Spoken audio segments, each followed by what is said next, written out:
Hit and run case के नए कानून को लेकर केंद्र सरकार और all India motor transport Congress के बीच मंगलवार देर शाम को सुलह हो गई है और इसी के बाद संगठन ने हड़ताल पर गए ड्राइवरों से काम पर लौटने को कहा है।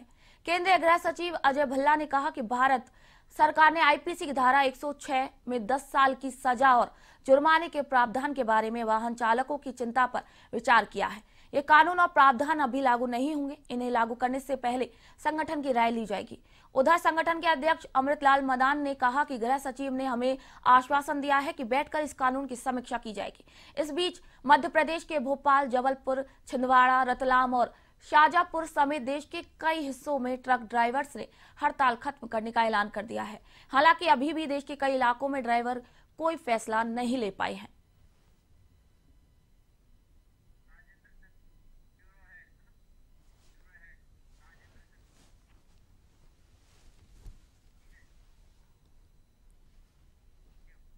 और इसी खबर पर अधिक जानकारी के लिए फोन लाइन के जरिए हमारे साथ जुड़ चुके हैं ब्यूरो हेड राजेंद्र जती जी। राजेंद्र जी, क्या कुछ जानकारी है? लगातार पूरे प्रदेश के अंदर ट्रक ड्राइवरों की हड़ताल जारी है, केंद्र सरकार का इसके ऊपर क्या कुछ कहना है?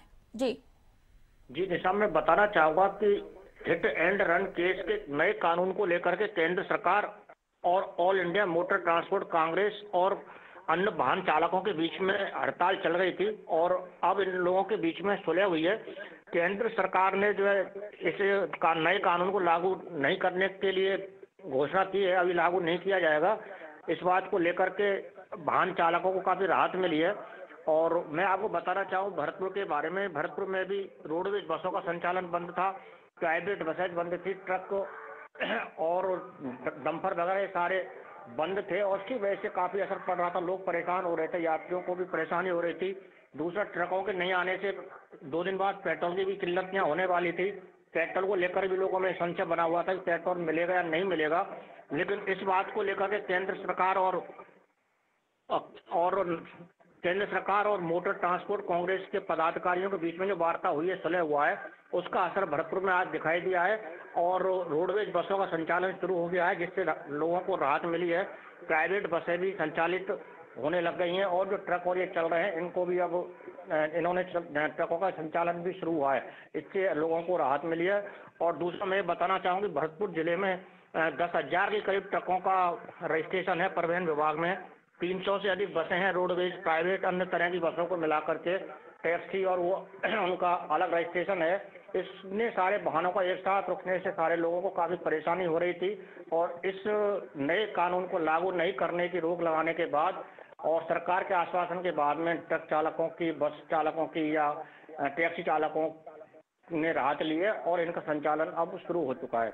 राजेंद्र जी, पूरे प्रदेश के अंदर लगातार हड़ताल देखने को मिली थी, क्या पूरे प्रदेश के अंदर भारत सरकार की वार्ता के बाद ये हड़ताल रुक चुकी है या फिर कुछ राज्य है जहां पर ये हड़ताल अभी जारी है? जी, पूरे प्रदेश में करीब ठीक है, लेकिन भरतपुर में तो यहाँ अब सारे इनका संचालन शुरू हो चुका है। बसें संचालित हो रही हैं। रोडवेज बस स्टैंड पर हमने जाके देखा है कि बसें अपने रूटीन पर चलने लगी हैं और प्राइवेट वाहन भी संचालित होने लगे हैं। राजेंद्र जी, क्या कुछ आश्वासन दिया है सरकार ने? सरकार का आश्वासन ये है कि जो नया जो कानून लाना चाह रहे हैं हिट एंड रन केस के तहत, मतलब जो 10 साल की सजा और 7 लाख का जुर्माना, उसको लेकर के उन्होंने, सरकार ने कहा है कि इस कानून को जो है अभी लागू नहीं किया जाएगा और वाहन चालकों की चिंता में प्रावधान किया गया है। चिंता पर विचार करने के बाद में ये कहा है कि प्रावधान अभी लागू नहीं होगा और नए कानून को लागू नहीं किया जाएगा। इसका आश्वासन मिलने के बाद में ये हड़ताल खत्म हुई है। जी, बहुत बहुत शुक्रिया तमाम जानकारियों के लिए राजेंद्र जी।